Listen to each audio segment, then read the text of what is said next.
Hey guys, we're back with another episode of TK Monday Minutes. Today we have a very special guest here. We have Deanna Rose. She's a certified sports nutritionist and strength and conditioning specialist. She works at Phoenix Fit House as a coach in Toronto and has the most colorful Instagram feed of all of your delicious traveling and meals. We're so excited to have you here on Monday Minutes. Thanks for joining us. Thanks for having me. So Deanna, what's a day in the life of a sports nutritionist look like? Busy. Like what's your day-to-day routine? So I usually, let's start with me waking up in the morning. So I usually meditate in the morning for at least 10 minutes and get ready for my day. I usually see clients back to back usually, so training clients as well as nutrition clients. And I usually do some planning. I also do social media stuff, so I do that on the side as well. And then I go see more clients and build meal plans as well as nutrition consults. Yeah, I was gonna ask, is there a difference between how you tackle or approach a fitness client versus a nutritional client? In terms of spreading out their meal plans or kind of making a schedule for them?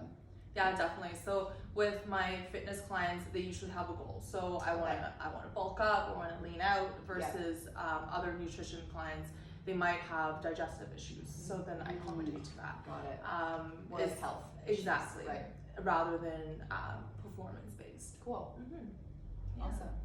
Have you ever been to a nutritionist? I actually haven't. So I played hockey for 11 years of my life. Yeah. So we kind of always had a in-team nutritionist. So they'd be okay, before games, this is what you're eating. We didn't really have much of a choice. It was kind of okay, you're eating this. Yeah. And then after the game, this is what you're doing to repair your body after the intense workout you just had. So I mean, not personally for what I wanted. It was just kind of, we had one as a general team, and they were kind of told us what to do and all that. Right. So no brainer for you. Yeah. See, my experience with nutritionists is that I don't know if I had the best experience one time, because I went to somebody and she just gave me a lot of pills to take. And not pills, sorry, vitamins. I shouldn't say pills, it was not like that. You're a pill popper. Yeah, no, but it was more, I would tell her what my goals were and what I wanted, and then she kind of directed me to a lot of vitamins and a lot of different kind of gels and mixes and stuff. And while I know that those definitely supplement a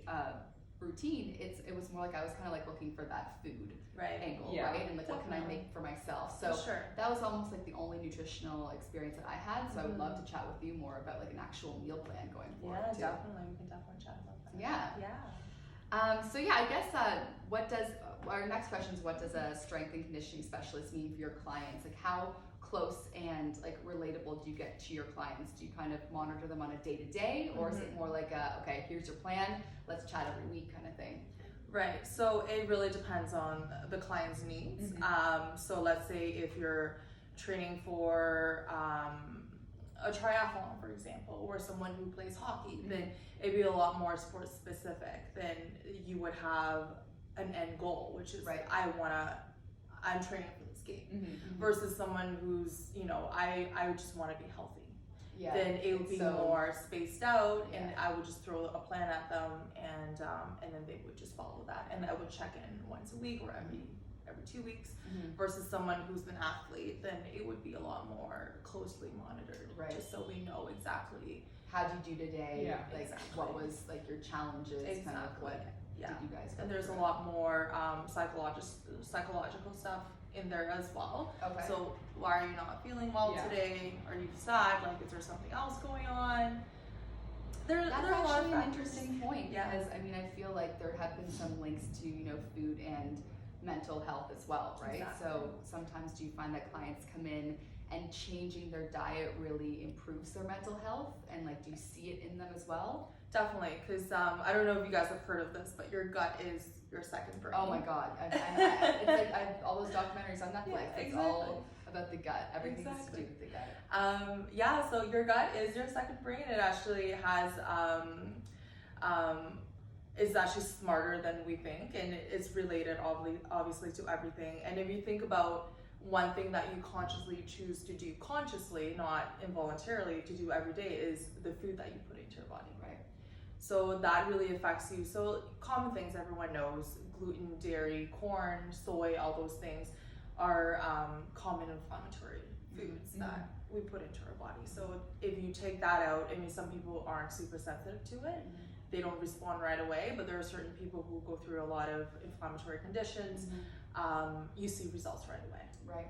That's so interesting. Yeah, I know like when I like need comfort food, I definitely go to like a big bowl of pasta. And Julia, you're Italian. Yeah. So like carbs before a game was just like always what like you do. like a big bowl of pasta before a game, and then just burn it off. Enjoy it while you can. So we'll wrap up here with our final question. Do you have a favorite circuit that you do when working out, and then do you have a post-workout favorite meal?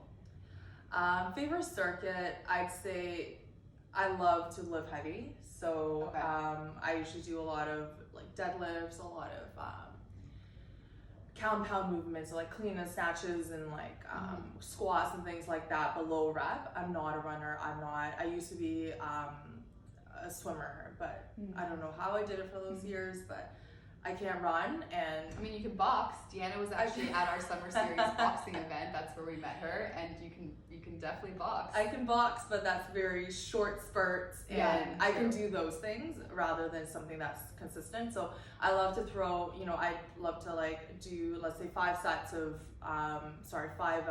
of heavy deadlifting, and then do a little bit of like a spurt of, let's say, sit throughs for 30 seconds. So something like that to keep me interested. Whereas and then for the post-workout meal, I'd say a protein shake. I take creatine because I don't eat foods that contain creatine, so I usually supplement with creatine powder. I know there's a lot of misconception out there about creatine. Like, what is creatine? Creatine is a supplement where your body actually naturally produces it, and also a lot of the natural foods, like something like fish, has creatine, but I don't eat fish. So, so you supplement it with I supplement it with that, and that just helps with recovery time, performance, and also endurance. Cool. But a lot of people think that creatine makes you retain water weight. Got it. That's a misconception. Anyways, so smoothies with creatine. Exactly, and just clean things: almond milk, coconut milk, clean protein powder, creatine, and a little bit of green powder if I feel like it. Cool. We'll add that to the list for sure. Do you guys do you have a favorite post-workout? I usually stick to whole foods, like eggs, maybe like a piece of salmon. I do eat fish, and then obviously like the greens as well. Nice. I doubled down on the greens. What about you? Same. I think my go-to is like mainly like chicken and avocado. Like the best. It's the best. Like awesome. Basic. Cool, guys. Well, thank you so much for joining us, Deanna. Ask her any questions in the comments below, and we'll be sure to get back to you. And yes, please follow along for Top Knot for all of our Monday Minutes. Bye, guys. Bye. Bye.